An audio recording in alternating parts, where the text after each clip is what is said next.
He started out as a little ice cream It was counter, a lunch counter type, lunch yeah, counter. lunch, a diner virtually, and lunch counter and ice cream parlor and all combined. And then I guess he somewhere along the line got a liquor license, but then Prohibition hit.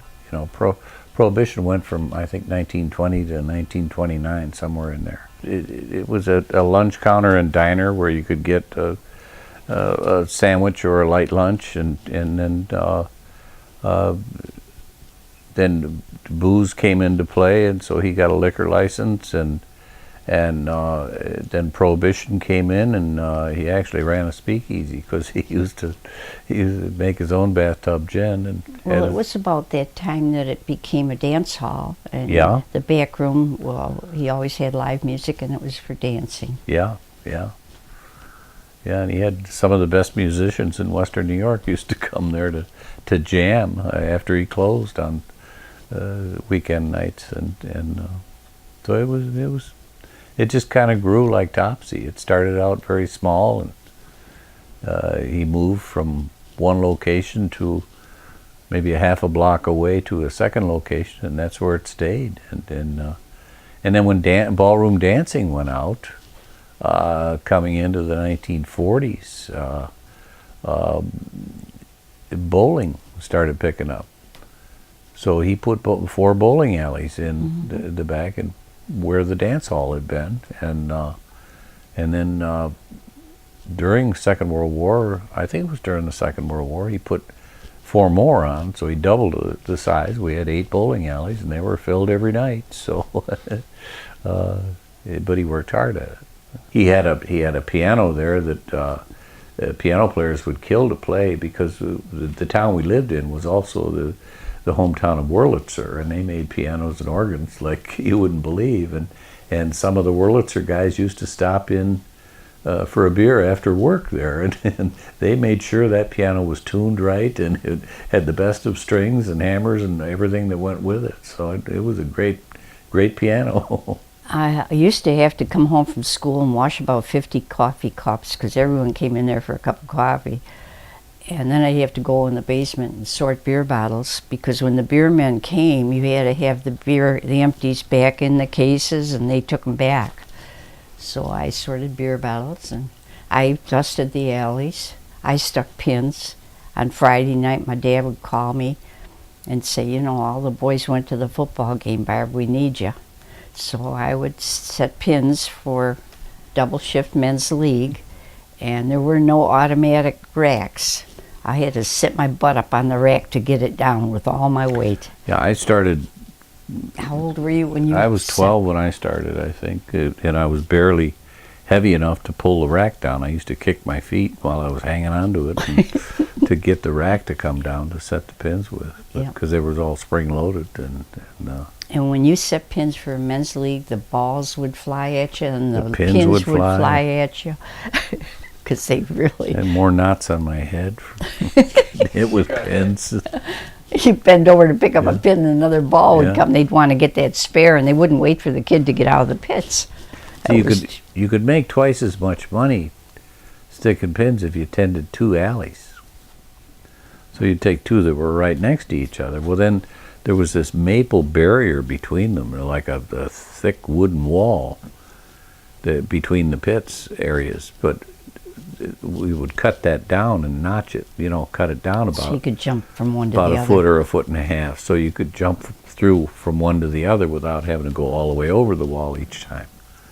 You'd finish in one pit, and the ball would hit in the other. You'd jump over there and do that one. And the pins would fly through that opening. And the pins were flying through that and getting you everywhere. And I know we always used to take a glass milk bottle full of water down there for something to drink. And invariably, that darn milk bottle would get hit by a pin and broken. I had no water for the whole shift.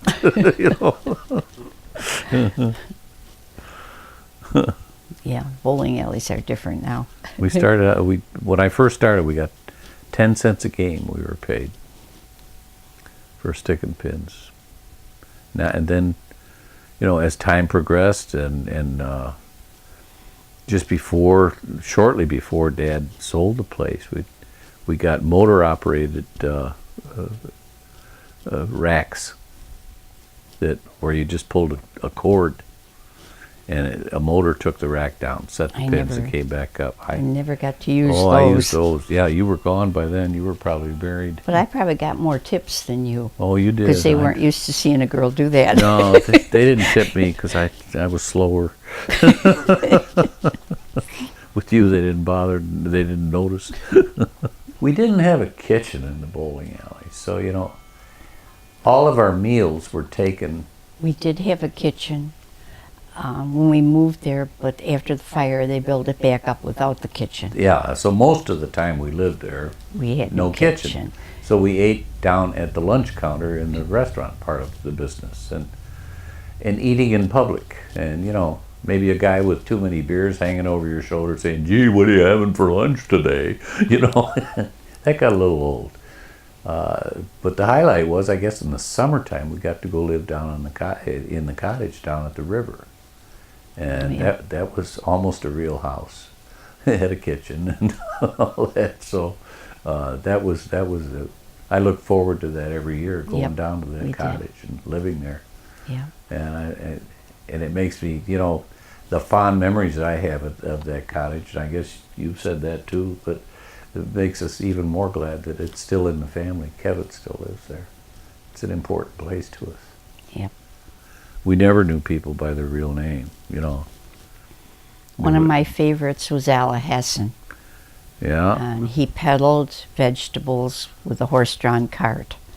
And he came for coffee every morning, and he would scold me for drinking coffee. He said, "Barbara, you're going to have black skin like me because you drink so much coffee."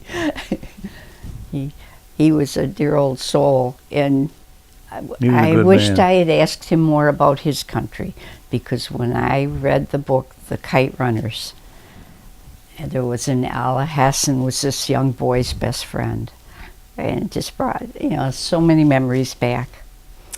And I believe he was Turkish. That's what I was told. I don't know. Were you? I never knew. No. See, we didn't ask the right questions when we should have. No, we didn't know. But I know he used to drink 3 or 4 teaspoons full of sugar in his coffee every morning. And our Uncle Chris, our grandfather, whatever he was, used to get so mad at him. He just, you're wasting sugar. And during the war, it was rationed, and you had to spend your ration stamps on sugar. And here he puts 4 spoons in his, and it's just terrible, and it's too much, and he can't do that anymore and everything. Hassan got mad. He spent his own ration stamps, and he rented one of the bowling lockers from my dad, where people kept their bowling ball and shoes. And he rented that, paid the rent on the locker, and he kept a pound of sugar in there. Every morning he'd get his coffee and go unlock his locker and put his 4 spoons of sugar in there and lock it and tell my grandfather to go to hell. So Dan seemed to enjoy the people and the restaurant when he was very young, and everyone remembers him. They didn't even know Archie had a daughter. I was so shy. I would go down and get my breakfast and take it out into a quiet booth in the bar that wasn't open yet, and eat out there. I didn't like eating by all those workmen, and I always walked through there with my head down. I very seldom, and I used to come home from school and go back in the bowling alley, which hadn't started up yet for the evening, and do my homework back there. So most people didn't remember me. But this one, everyone knew. Our parents worked 24/7, and we didn't do a lot of things that my kids grew up doing. And my kids grew up going to cottages and every place, and we just didn't do that because our parents worked 24/7. Yeah, we didn't take vacations. Very, So that was sort of nice when you got the cottage. And I remember maybe 2 vacations when I was a kid. Mm-hmm. Yeah. I spent a lot of time at my girlfriend's homes for dinners and sleepovers, because they couldn't come to my house because it was a bar. Even though it was a respectable family bar, A lot of my friends' The mothers puritanical didn't. thing, They yeah. didn't feel comfortable letting the girls come to my house to play, so I was invited to my friends' homes a lot, and I enjoyed it. I really enjoyed it. Sitting at a table eating instead of a counter. So I often said Ronnie's mother won me over, not Ronnie, because I enjoyed going and eating at her house so much. Yeah, well, we would go for weeks at a time, where the family did not sit together for a meal. Yeah. Most meals, I ate alone, you ate alone, Mm-hmm. and if my Yeah. parents ate something, they grabbed it on the fly while they were working. Mm-hmm. But If I came home from school, most times Mom or Dad were taking turns taking a nap because one of them had to close the bar that night, and Yeah. somebody had to go down and start the bowling leagues, Yeah. and they just worked awfully hard. well, yeah, we had to go into We the were kitchen alone and a cook our lot. own meals. Yeah. Yeah. Yeah, and we were told, you want something to eat, you know where it is. I don't eat Go- fish to this day because I came home from school and smelled that steam table on Friday. And after it sat there from noon, there was nothing that I would eat. So I'd fix myself a hot ham sandwich and be on my way. Did you two get along as kids? I guess. Yeah. Yeah. He was There my were- baby brother. Yeah, there was 5 years difference between us, so Yeah. that was a big disparity when we Yeah. were little, when we were young. She Actu- babysat me actually when I Yeah. was little. Yeah. My closest friend was my brother Tommy. We built airplane models together. We belonged to an airplane model club. And there was a hobby shop on Shang Street called Cheney's. And all the boys went there, and I was one of the few girls that would go in there. And I bought a $9 motor engine for my plane, and the first time I flew it, it crashed. So I wasn't good at it, but I enjoyed building.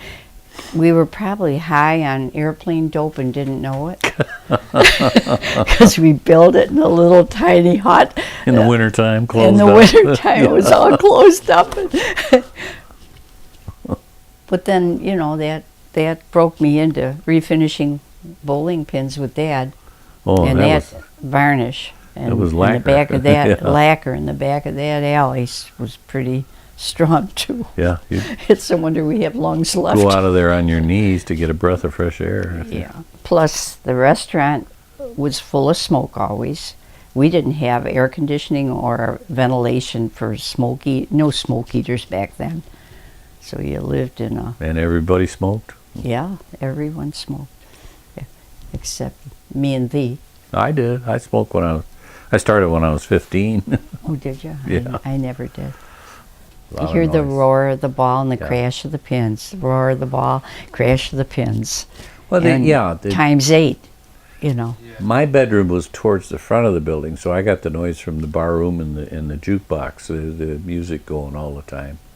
Her bedroom was towards the back of the apartment, Over which the is bowling over alley. over the alley, so she heard the pins clanging all night long. So, Yeah. but you got used to that, It's We could tell time by the trains going by, and I didn't know how much I missed that until I moved to Florida and I went home and was staying at Jill's and laid in bed. And could hear those same trains. I said, boy, yeah, same tracks. yeah. yeah, You could still tell, sort of tell time by them too. yeah, yeah.